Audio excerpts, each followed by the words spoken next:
Sorry about this. I seem to be having technical difficulties. I hope everyone can hear me now again. There seems to be an issue. I'm so sorry, even though I tested it multiple times. Anyway, okay, we're back up and running. Apologies. So as I was saying, this is run under the COREx Webinar Series. Our next seminar series is going to be in December, and we're going to talk to Dr. Enda Barrett. And he's going to talk to us about machine learning in the marine environment and how we can use machine learning in the marine environment. So just quickly, some housekeeping details. Isabel from the Ryan Institute Comms team is in the background and has been a fundamental part in helping us get this webinar on track. Many thanks to her. There's a question and answers option, or Q&A, you'll see at the bottom of your screen. And for those of you that are watching on YouTube, please use the chat function, and we will ask Martha questions at the end. So without further ado, we'll get on to Martha, and we're very, very grateful for her to come and talk to us today. Martha Farrell is one of the founding members of the Maharees Conservation Association down in Dingle, basically on the Dingle Peninsula. It's, for those of you that might or might not know the Maharees, it's on the north side of that Dingle Peninsula, and it's a low-lying Tombolo feature. And because it's low-lying, it gets severely affected by storms, by the Atlantic storms, and also it is, I suppose, at very strong risk of climate change. And so they kind of got together with a number of state agencies and also with academics to try and come together as a community to help the area that they work in. And it was run through a series of diverse community projects, and most importantly, really to to increase that awareness around the unique biodiversity. The aim really is to build community resilience around what I suppose we're going to face in climate change and how they can adapt to that. Where NUIG have come on board is Dr. Eugene Farrell and Dr. Kevin Lynch have been down there since 2015 doing research. The first project was funded by the OPW down there, and there's been many, many projects since. And the main aim of their research down there is really to look at the beach dune system and the response that it does and has during storm events. That team has really linked in with Martha and the organization down there. And it's a really good system, you know, that there's community, it really works, the community help Eugene in his research, and vice versa, Eugene helps the team down there. Following on from that, the engineering department here has become involved through Dr. Stephen Nash and his colleagues there, and he is developing a localized model, a computer model to look at how waves, storm events, tides, etc. work within Brandon Bay, and that will form the basis for how we can either mitigate against what is facing the Maharees, and really to expand that knowledge. We've put in a lot of sensors, and I've been involved in that, putting in current sensors and wave sensors down there to basically ground truth that model. So without further ado, I'm very sorry about my link failure, and I will pass over now to Martha. And again, there's huge thanks to Martha for agreeing to present, and we're really looking forward to her presentation. Okay, thank you. Great. I'm just going to share my screen here. So can you see that? You might just let me know, Sheena, if everything's okay there. I'd just like to thank Sheena Fennell and Isabel McLaughlin for inviting me to tell the story of Maharees conservation at this Ryan Institute COREx webinar event. It's a real honour. That you can see the title is the sea change on the Maharees, and I suppose there really has been a sea change in the Maharees, both in terms of how we're treating our dunes, how we look after our dunes and its habitats, and actually in how we now see Maharees. We're constantly learning about this amazing place, and it's every year it reveals more of itself to us through our work, I suppose, and interacting with academics like Dr. Eugene Farrell, Dr. Liam Carr, and others that I teach. It's a story also about collaboration. So Maharees Conservation Association consists of about 15 directors. It's a company limited by guarantee, but none of our actions would have been possible without the participation of our community in Maharees, wider community of diaspora and visitors to the area, the state agencies, the academics who've all been part of our journey. So, you know, this story is a story that really stems from the work of a huge number of people. So I suppose just for those people who aren't familiar with the Tombolo itself, just trying to move the slide on. Yeah. So you can see here the Tombolo is in the top right hand photograph there. The Maharees Tombolo separates Brandon Bay on the left, on the west, from Tralee Bay in the east. The main residential areas are actually to the north side of the Tombolo, I suppose what you would call the island parts of the Tombolo, with Cutteen and Gary William there on the left, and Kilshannig is on the right hand side there where it says Ballycoran. So in the middle part then, and you can actually see it in the area, the hatch marks, I suppose, that show the SAC and SPA designated areas. The mid section of Maharees is this amazing sand dune system. It's protected under the EU Habitats Directive for the variety of species that it supports. And so the main road that runs in and out of the main residential area of Maharees runs through that sand dune. You can see it again in that picture on the top right hand side. You can see the road running right through the sand dune area. This commonage itself, or the SAC, is actually owned by 7 farmers. It's a commonage. It's not, most of it when we started our work wasn't fenced off. People probably thought it belonged to the state. That people didn't realize it was, and when I say people, I mean visitors to the area didn't realize that it was actually privately owned land. I suppose the other thing to note about it is it's a really popular area for tourists. So we're on the Wild Atlantic Way. There's actually a discovery point there at the Blue Flag Beach on the Tralee Bay side. The western side has the longest beach on the Wild Atlantic Way on Brandon Bay. It's really popular for all types of surfers, windsurfers, kite surfers, regular surfers. And would you believe it, on the entire stretch, there's an 11-kilometer stretch of uninterrupted beach. There isn't one toilet. There's one tiny car park on the extreme west side for Mile Beach, let's say. And there's a private car park which belongs to Spillane's Bar and Restaurant at Fahamore on the Maharees side. But there are no car parks anywhere along, with about maybe 5 or 6 beach access points onto the beach itself, for a variety of reasons. And this is causing problems, and I can talk about those in a little bit.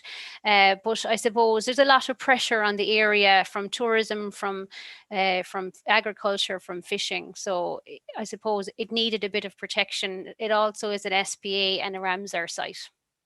And you can see a little picture of our most famous resident there, the Natterjack toad, which I think we have something like 50 to 70%, depending on the year, of the entire Irish population of Natterjack toads in this area. So we've 2 main challenges. One is the challenge of coastal erosion, and I'm talking to people who are, who work with the coast, who are interested in coastal processes. So I don't need to tell you how vulnerable a Tombolo is to destructive wave action from storms and wind erosion, etc. And we are experiencing a loss of land. Dr. Eugene Farrell has estimated up to 0.6 of a metre a year in unprotected areas. Some of the area has some coastal defences and they're working successfully, but in the unprotected areas we are losing land. We have sand deposition, which was probably one of the main reasons Maharees conservation actually was formed, because of sand deposition on the only road in and out, and we've damaged infrastructure and property. And here's just another picture of coastal erosion which we took at the start of this year on the eastern side actually. We also have the challenge of human behaviour, lack of awareness, lack of facilities, and lack of coastal management. It's a complex issue. So we have this commonage area. The Kerry County Council can't really take responsibility for it, I suppose, because it's privately owned land. The NPWS haven't replaced our last ranger in the area yet. And the landowners just couldn't control the wild camping and the wild parking that was going on this SAC, because there were just too many visitors coming to the area who didn't really know. There was no signs up anywhere, and wanted to stay somewhere, and wanted to have their fire on the dune, and wanted to have their tent and watch the waves roll in the morning and have their car nearby. And so the dunes really suffered in some high traffic areas, I suppose you would say. And you couldn't blame really the landowners either, because, you know, sometimes approaching people who were camping would have been quite intimidating for them. So this culture of wild camping sort of grew in Maharees, and it became known as a place you could go and pitch your tent. And I mean, people are still trying to do it, but we're managing to control it in comparison to what we would have been dealing with at the beginning. But you can see here, look, I suppose impacts of wild camping and parties and dune fires. On the left, this is actually not Maharees, it's Banna. Which is also an SAC, and the Blue Flag Beach in the Tralee area. And this summer, just a beach fire went out, a dune fire went out of control and burned a significant area of their SAC. On the right-hand side, you'll see a picture from Maharees in 2018, where we had 80 people trying to camp on a very small area, and just what they left after them, like, was really, it's just, you know, it's just not acceptable, really. And I suppose the thing is, most campers don't do this. It's just a minority of people who will actually behave and impact on the dune like this.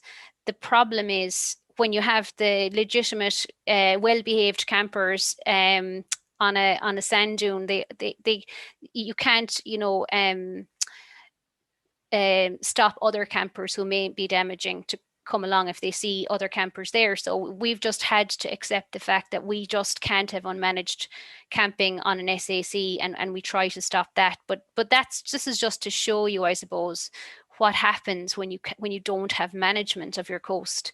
And this is, I suppose, the long-term impact of it. So it wouldn't be any one person who camped or who parked on a dune at any given day. This is the result of, say, 20 to 30 years of unmanaged camping, parking, trampling on a sand dune.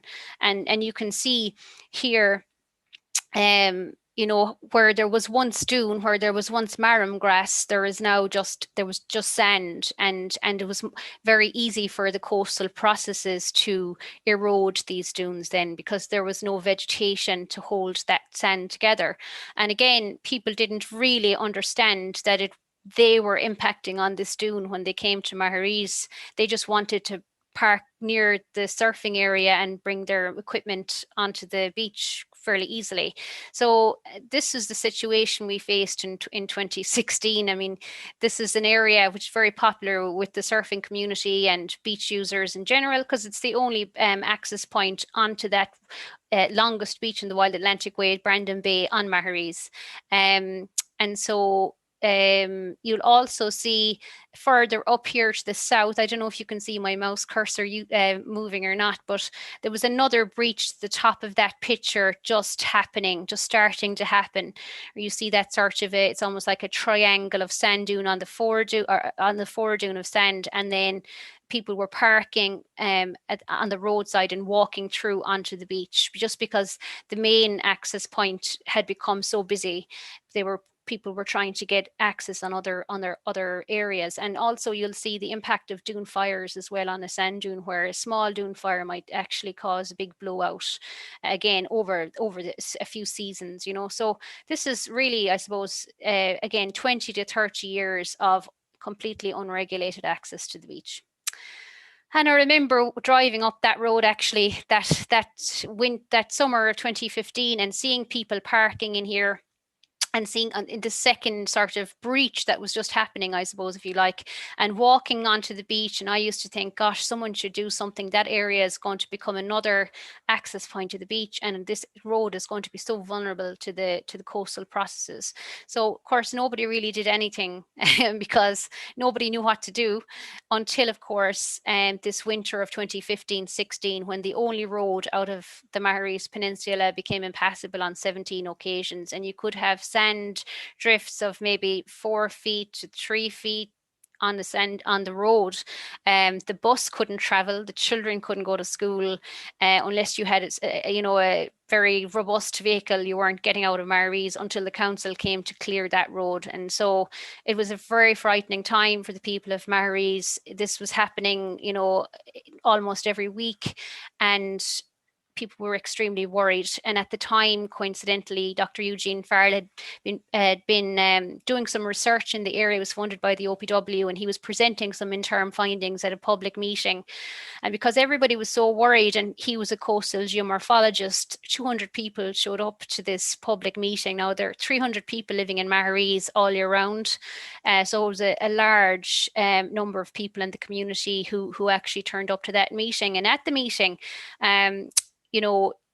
Dr. Farrell painted the picture to us of if we didn't actually take action, what could happen, and what we needed to do, I suppose. And he really did urge us to form a community group. And I mean, that was it was such great advice, because even though individuals had been writing to Kerry County Council and other state agencies for years, until we actually had a properly constituted community group, it was sort of ineffective really writing to the council. So it was a great piece of advice. And he also gave us kind of a roadmap, other things that we needed to do. So these two gentlemen here is our chair and our vice chair at that meeting. Just after the meeting, actually, they took that photograph was taken.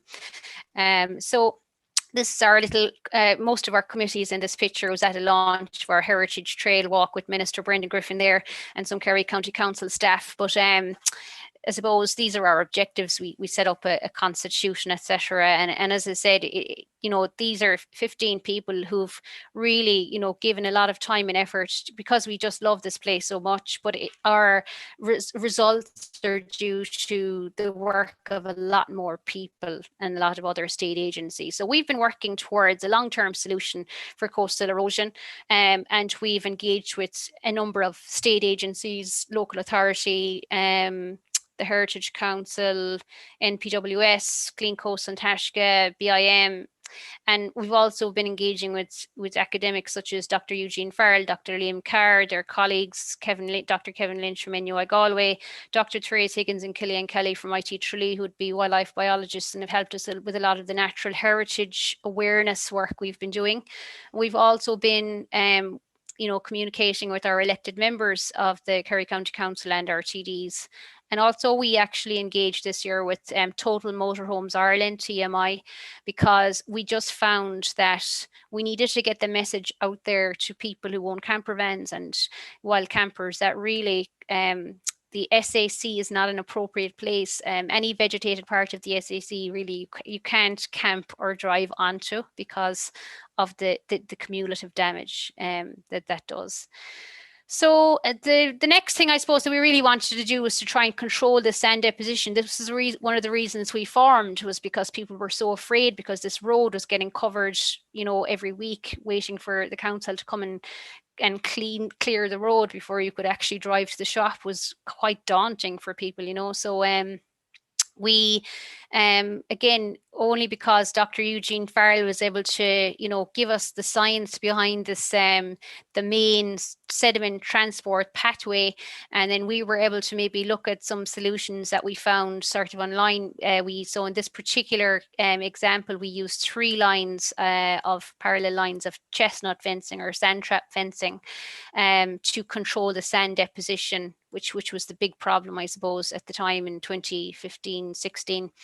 And so we wrote up a proposal with Dr. Eugene Farrell's information and his support. We sent it to the Kerry County Council and the National Parks and Wildlife Service. And again, it's tricky because this is a special area of conservation. So, you know, interventions have to be kept to the absolute minimum. And again, just because the NPWS allowed us to do this on a trial basis, Kerry County Council approved it and actually bought the fencing for us. So it was a really nice example of collaborative action between agencies and ourselves. And then we erected the fencing ourselves. So here are some of the male members of the Maharees Conservation, delighted with themselves after putting up the fences, and mostly because a lot of the women were doing the jobs there at the background, really. But we've had a lot of community fencing days, if you like. So it's just a really nice, tangible sort of an activity people like to get involved in. And so I suppose you can see here is a picture of the 2016 view of Magherabeg Cut, which is again where all those surfers wanted to come onto the beach, because there's a really good surfing point down here. It's called Drain Pipe. So this is the only place they can really park to get onto that area where it's really good for surfing. So this was before our intervention. So the very first thing we did was we wanted to stop cars driving on here. So traditionally cars would have come in here, and they would have, this was like a roundabout here. This I'm looking at the top image now. That kind of a round section of sand dune became a roundabout. So they would park out here, and then they would actually park anywhere they could at all, really. And as they started edging onto the dune, more and more of the vegetation left, and more of the the sand dune became just flat as a pancake with nothing to protect it really from the ocean. And so we just decided to not let cars drive out here. And this is privately owned, so some of the landowners were on our committee, so it was really useful because we had their permission and they were part of the committee to fence it off. So we stopped people driving on altogether onto the beach. We also, you can see here is the roadside view of this area, Maharees Cut. We also put in straw bales because in the past, the landowners had tried to fence it off, but people would cut the sheep wire fencing. And so we felt if there was a big straw bale, it would be a physical impediment to drive onto the beach again. So that was sort of April 2016. And then the following year, when the council were clearing the road of sand that had just come off that beach there, they actually deposited the sand on top of those bales, which then helped us because we could set that area with marram grass and regrow that dune, which had been just completely obliterated, really. So this is July 2017. And then we just started planting marram grass in areas wherever we could. And again, this was another lovely community project that people love to get involved in. So this is maybe our second sort of planting day, and we've done a lot of planting with different groups. Like this is with the school, with the TYs in the school. We've gone planting with Kerry ETB, with Caravan Park residents, local community, and Clean Coast have really helped us, you know, in terms of teaching us how to marram plant and giving us advice on areas that would be good for planting. And then we actually realized that we needed to protect those young marram plants with chestnut fencing, because people would climb over the sheep wire fencing, and if they walked on the marram plants would die. So not that we were threatening anyone with hammers now when we saw them trying to jump onto the dune, but the chestnut fencing was a very effective way to prevent people from walking onto the Foredune. And again, this was really at the beach access points where you have high traffic. A lot of people coming onto the beach, they don't tend to walk too far over the beach. So if you just fence off the immediate areas to the left and right of the access points, it's a really good idea, because it protects that dune from people walking up onto the dune to take a photograph or to do other business. So then we put up some signage, I suppose, to try and explain what we were doing, because people still didn't really understand, and particularly visitors who were only sort of maybe day trippers, or they hadn't been to the area before. just to try and explain why we were blocking off access to the beach or to the sand dune. So we had a variety of signs designed. So people were thinking this was sort of slightly aggressive. It's one of our more aggressive signs with the red background there, asking people to stay off the dunes. And then we learned that we needed maybe some softer messaging as well around it. So then we tried to explain that marram grass is very fragile, it's not robust, and it can't withstand trampling. So, you know, please protect the wildflowers and the marram on the dune. And also we designed some just camping related signs, just asking people to camp in official campsites. So we also did a lot of press work, public relations, so just any seminars going that we were asked to talk at, we did. We gave interviews to the press, we sent out press releases, and you know, we've got coverage in a lot of national titles like, you know, the Irish Times, EcoEye on RTE1, and local press as well. So, and we've been on Kerry Radio a few times as well. So it's just, again, just to try and generate awareness about our issues. And we've also done a lot of beach cleaning. So I suppose becoming a Clean Coast group, an Untashka Clean Coast group, we also embraced the importance of beach cleaning. And so we've been engaging with, you know, the schools and caravan parks and other community groups to clean our beaches. And actually last year we won the Clean Coast Best Beach Clean of the Year. We had 110 people out on Brandon Bay, 10 different community groups, and we cleaned up the whole beach. So we're very proud about that. And we also do beach clean surveys. So what we collect once a year as part of the Clean Coast Big Beach Clean, we'll actually survey it. So, you know, the good thing is in the last 3 years, we found the number of bags we've been collecting on this particular stretch that we monitor reducing. So I think the very first year we collected 19 bags. The second year we collected 17 bags of rubbish. And this is just a 1 kilometre stretch of Brandon Bay. And last year's tally was, I think, 11 bags. So hopefully, you know, again, the message is getting out there and you see more and more people just collecting marine litter out of their own sort of sense of interest, I suppose, without us organising anything now. So then we've also done a lot of sort of natural heritage signage. So this is one on the sand dune system in Maharees. This is on the bird life in Maharees, because we've got a special protection area designation as well for migratory birds. And we have designed this Maharees Heritage Trail, which is a 10-kilometre trail. And there's a lot of very interesting heritage areas in Maharees, and we've pointed them out on it. And we also recently did a natterjack toad sign as well, because, you know, the area is so important for that species that we felt it deserved a sign in its own right. So we also developed this series of species spotter sheets, because we do these wildlife walks in conjunction with students from the IT Tralee BSc and wildlife biology programs. They come out and give guided walks. And we just found it was really nice that people could tick off the species as they see them. And just give them a little bit of information and the Irish names, etc., of the wildflowers.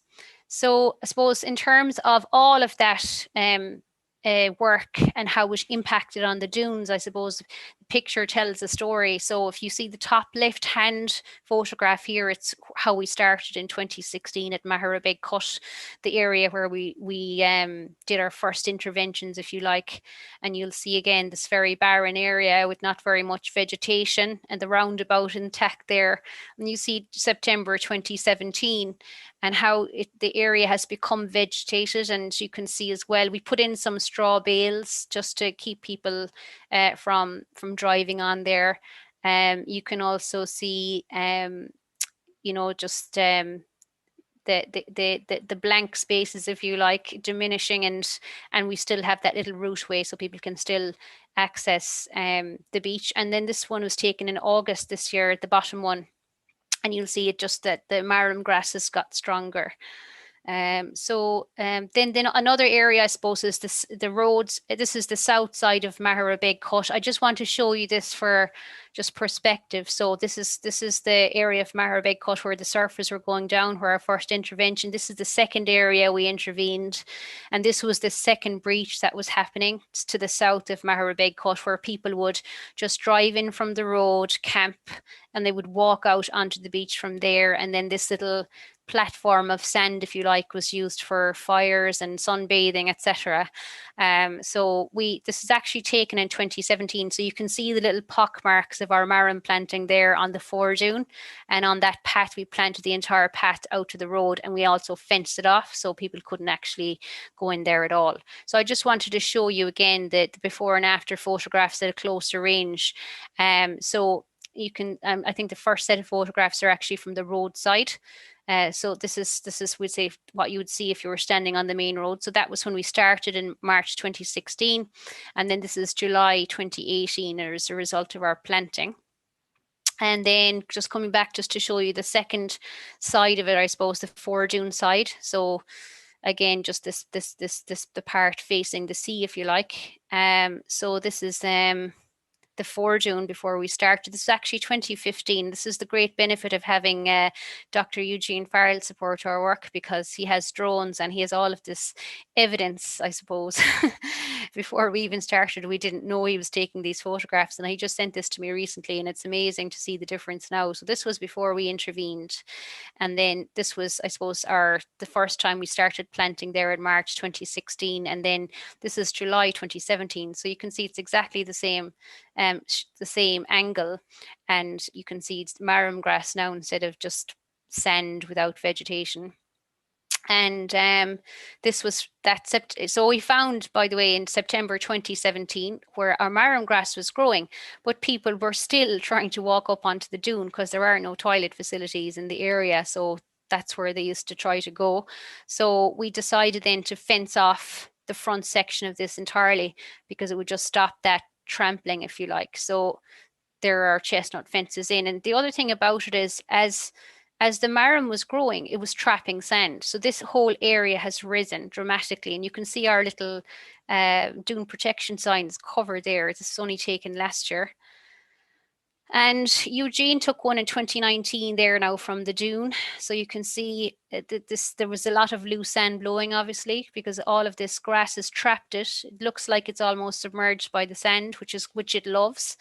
And this is this July. So again, we've got some great growth going there. So we're very proud of that. You know, and I suppose initially when we were being criticized by people for being killjoys and the anti-fun brigade, stopping people doing things they wanted to do, I think now we've won over a lot of our critics because they can see the impact on the dune. So I suppose in terms of going forward and what needs to happen to protect the Maharees Tombolo, its biodiversity and its community in this changed climate, I suppose the number one thing is we do think the state agencies like, NPWS, Fall to Ireland, if it's a tourism area, the local authorities, they need to come together and work with communities to come up with the best development plan, the best management solutions, particularly if you've got a Natura site with a blue flag beach, as we do in Maharees. And I would say use the funds. There's a little bits of funding available every year from a lot of different governmental agencies. So we can get access small funds for projects like signage or, awareness or something like that. But we feel that if these funds were put together, and if a decent management plan was created for particular sites like ours, with a lot of different agencies collaborating to figure out the priority issues, we think it would make better use of the funding available to community groups like ours. We think there should be official arrival signs at special areas of conservation, at areas of tourism interest, because a lot of people we are asking to move on and not camp on our SAC don't even know what an SAC is. They think it's owned by the government and they have a right to be there. We need small signs at intervals along the foredunes. We see a lot of TV programs promoting, sports teams running up and down a foredune. as an exercise or resilience building, and we just think that is really unacceptable, because dunes are coastal defences, and they're habitats, and they need to be protected. And it really, again, it's just trying to generate awareness about that. We also need the foredunes at the immediate access points to be fenced off, because again, it's just an area of high traffic. It's a very attractive thing to do, to run up a dune, but again, it's going to damage the dune if you have too many people doing it.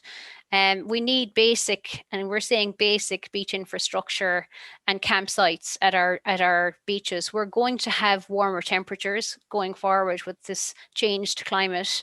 We are going to have a rise in population. I think maybe 1.2 million additional people in this country by 2050. We know when Irish people staycation, they come to the West Coast, and particular Kerry is a very popular destination. So we need to build capacity for our visitors. Our area wants tourism. We need tourism to keep our community employed and living in the area, but we need to manage it, and we need to build capacity to facilitate it properly.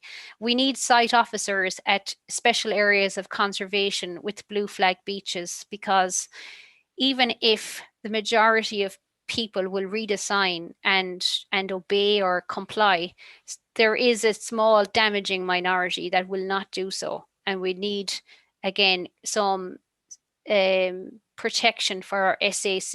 It shouldn't be down to community members acting voluntarily in situations like this, because we just can't have unmanaged camping and beach parties on an SAC. And really, we feel it should be made easier for community groups to act, to advise them when they're setting up the status that you need. And we need company limited by guarantee status. And that means you're talking maybe €600 for accountancy fees, over maybe €1,000 for insurance straight away. And there should be maybe some sort of grant aid to facilitate community groups to set up with a proper constitution and a proper status, but it's expensive. But the value to the state would be that you have a much more considered community input and a lot of volunteer work, really, for the good of an area, if communities were facilitated to a greater degree. We also have the existential threat to Maharees. So here's the OPW's mid-range future scenario for Maharees. This was published in 2013. So it's probably even more scary now, but this is showing the impact of a 0.5 meter sea level rise. So this is the top half of Maharees, the northern half of Maharees, where most of the population in Maharees lives.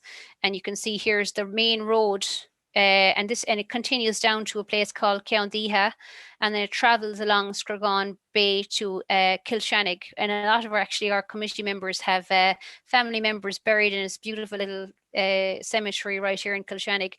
But this road is in danger, and you can see in the bottom right hand corner there, Storm Darwin ripped the entire road going from Coundiha to Kilshannig up in 2014.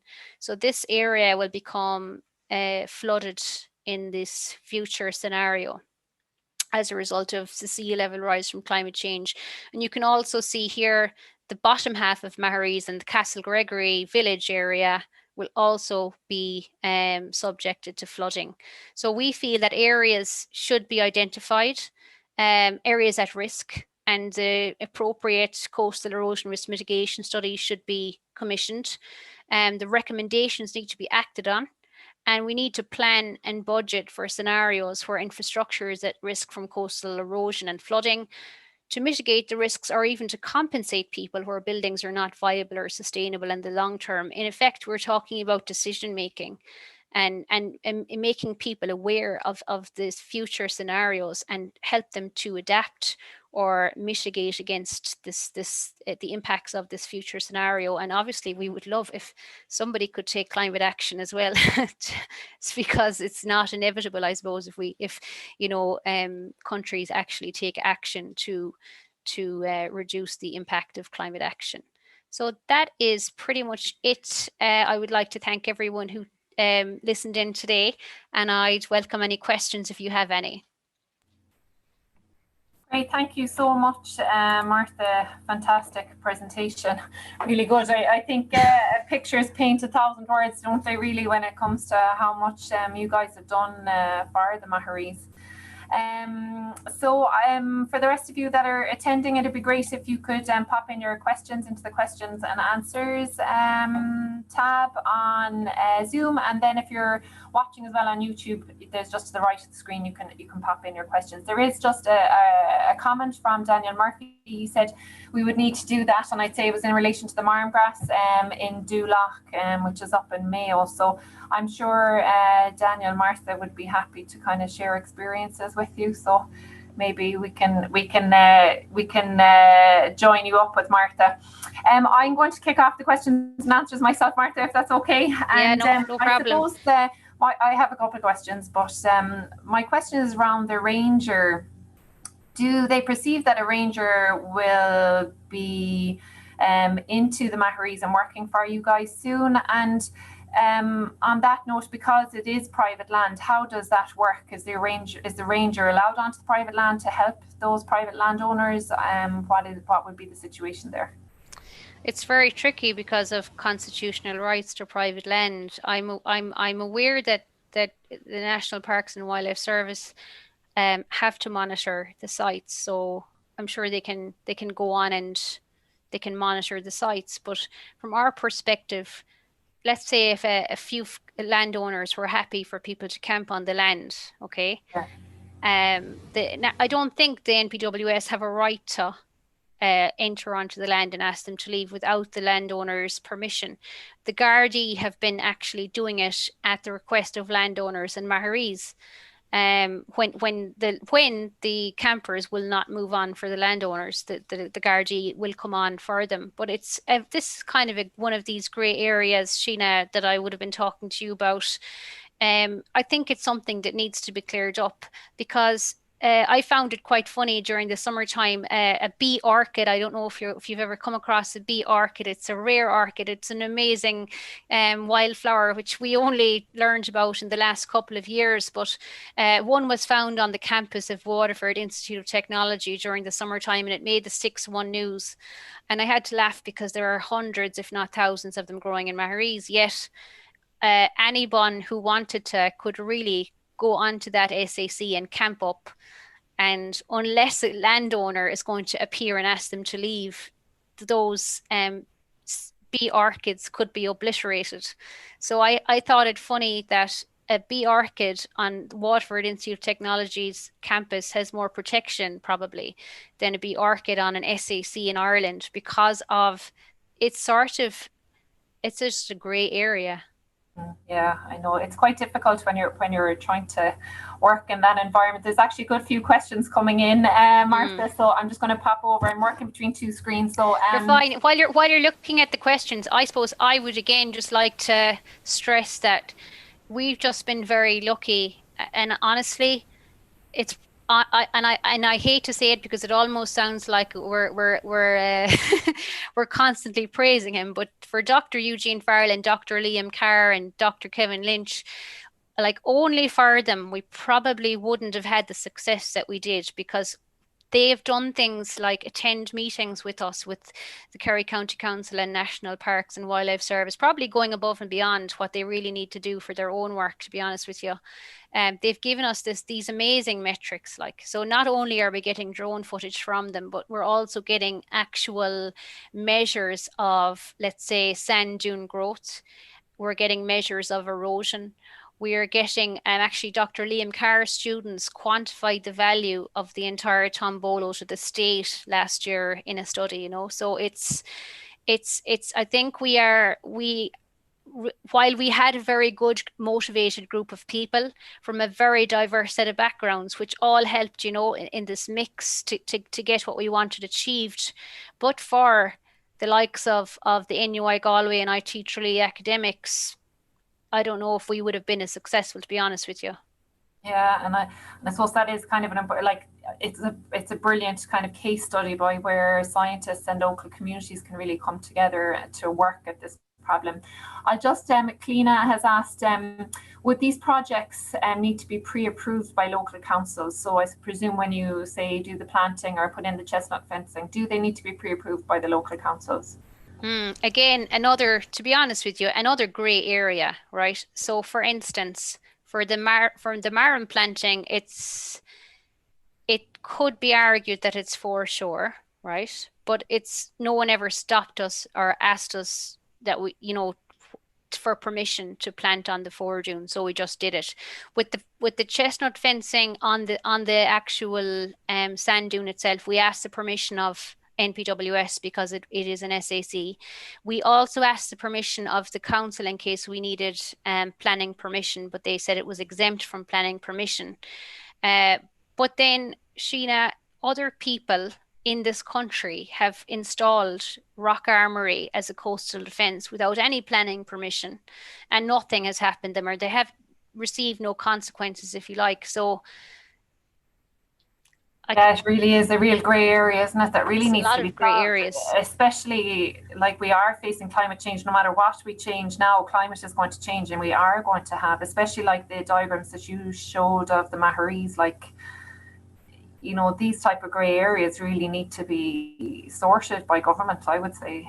Absolutely. It's lack of enforcement, Sheena, but that in the lack of enforcement, it almost, undermines the entire rule. People might say, well, it is black and white. There is a rule. You can't do it without permission. But if it's not being enforced, then it undermines the rule. So it's tricky. It is tricky.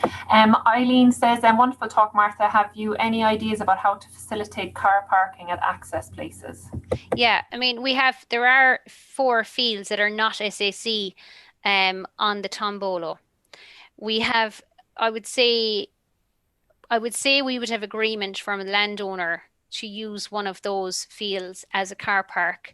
The issue is access from the car park to the beach, which is very close to probably not an official right of way, but a very well used right of way at this point, with maybe, I don't know, 50 meters from the beach. Like, it's not that long at all.